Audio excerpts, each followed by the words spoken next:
नशाखोरी एक ऐसा जहर आज हमारे समाज में फैला हुआ है कि जिसको दूर करना बड़ा मुश्किल है। लेकिन ऐसा नहीं है, कुछ चीजें ऐसी हैं जिसको समाज दूर कर सकती है। आप ये मत सोचो कि दारू का ठेका बंद होने से नशाखोरी दूर होती है, ऐसा नहीं है। ये हमारी गलत सोच है। इसका जो परिणाम है वो परिणाम बच्चों के माता पिता है। ये कहना चाहता हूं कि पूत और सपूत और कपूत, ये तीन जो पहचान हमारे बुजुर्गों ने, हमारी खाप ने, हमारी समाज ने जो बचाई है, ये पहचान जो बनाई है, ये ऐसे नहीं। बच्चा प्राइवेट स्कूल में पढ़ नहीं सकता और सरकारी में शिक्षा कमजोर होती जा रही है। वो गरीब बच्चा शिक्षा ना लेते हुए उसको बेरोजगारी का सामना करना पड़ेगा, और बेरोजगारी का सामना करेगा, वो चोरी करेगा, चोरी करेगा तो नशाखोरी करेगा।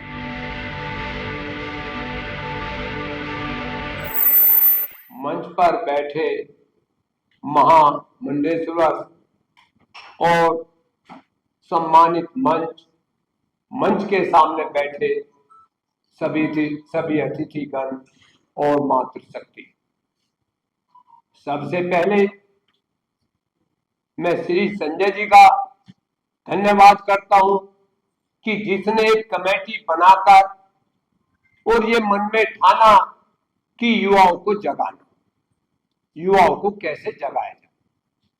ये बहुत बड़ी बात है, छोटी बात नहीं है कि इस प्रकार के कार्यक्रम होते रहने चाहिए। शुरुआत में संजय जी ने एक बात और कही थी कि युवाओं को कैसे बचाया जाए नशाखोरी से।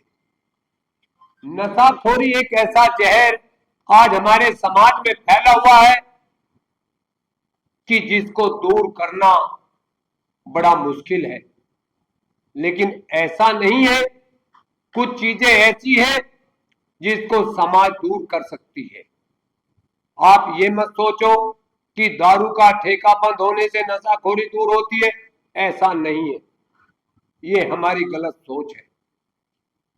इसका जो परिणाम है वो परिणाम बच्चों के माता पिता है। क्यों?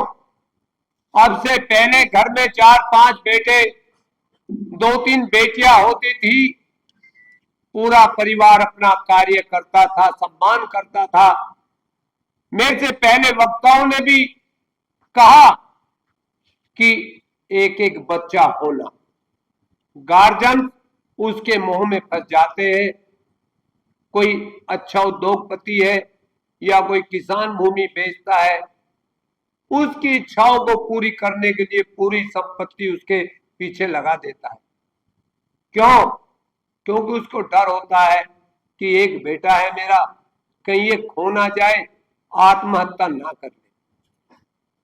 अरे मैं ये कहना चाहता हूं कि पूत और सपूत और कपूत, ये तीन जो पहचान हमारे बुजुर्गों ने, हमारी खाप ने, हमारी समाज ने जो बचाई है, ये पहचान जो बनाई है, ये ऐसे नहीं बनाई है। आज अभी मेरे से पहले मान्यवर जी ने भी कहा और आपसे एक दो क्वेश्चन भी किए, क्योंकि बातों से बात निकल कर आती है। कहीं ना कहीं हमारे अंदर चोट बैठा है। ऐसा नहीं है कि हमारा सारा देश का जवान डगमगा रहा है।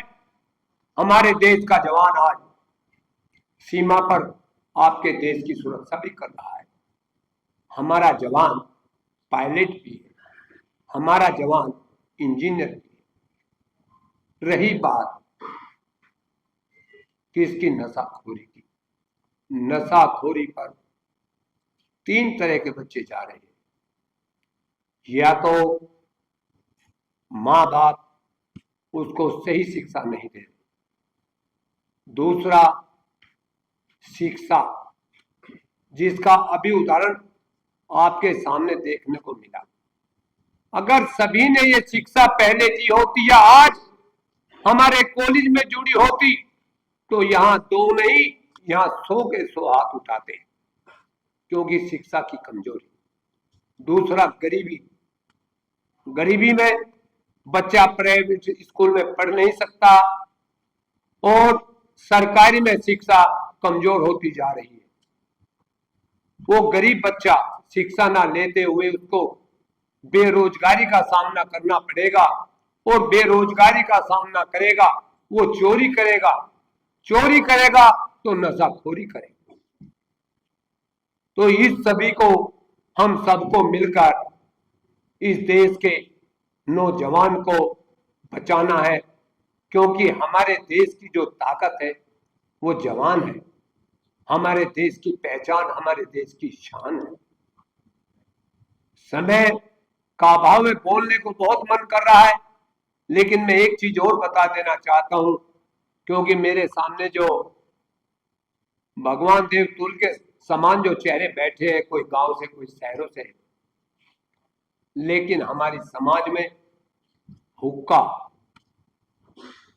और समाज का रुक्का, ये ऐसी कहावत नहीं बनी है।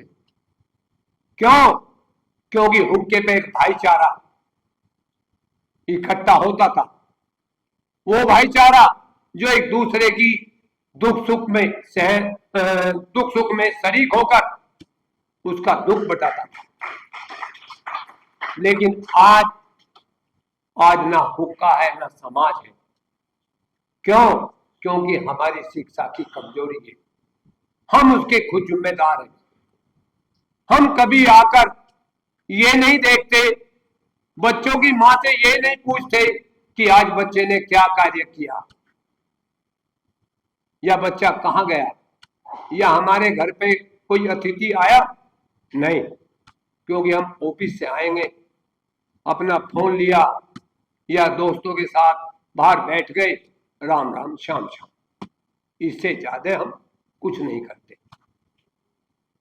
लेकिन मैं एक चीज फिर कहना चाहता हूं, जो भी राजनीति, जो भी देश की ताकत आज इस देश के अंदर है, वो गांव से निकलकर चली।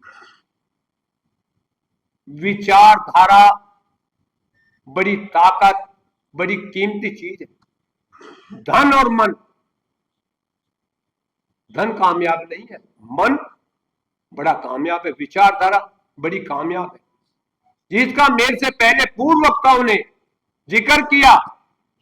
माननीय स्वर्गीय चौधरी चरण सिंह जी, जिसको हमारी केंद्र सरकार ने भारत रत्न से सम्मानित किया, वे एक किसान परिवार से थे, लेकिन उनकी जो विचारधारा थी वो सभी नौजवान गरीब मजदूरों को, किसानों को साथ लेकर चलने की। ऐसे ही आज जो सरकार है वो भी सभी को साथ लेकर चल रही है, और हम चाहते हैं कि हमारे देश में इसी प्रकार की सरकारें आती रहे, देश को बढ़ाती रहे।